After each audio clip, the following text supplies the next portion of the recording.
Dávate vašim klientkám odporúčania, čo robiť po masáži?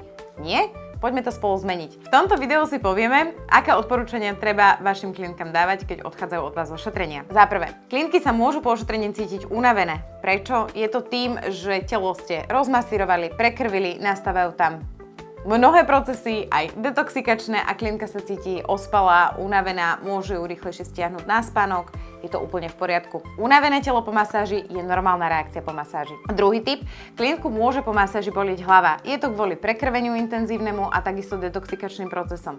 Čo je dôležité, aby klientka po akomkoľvek ošetrení vypila dostatočné množstvo vody. Ideálne, ja hovorím svojim klientkám, nech si dajú o pohár vody viacej, ako sú zvyknuté vypiť. Tretí tip, klientka môže mať po masáži svalovicu. Je to kvôli intenzívnemu prekrveniu svalov. Táto svalovica väčšinou do nejakých 2-3 dní odíde. Môžu tento proces urýchliť pridaním magnéska.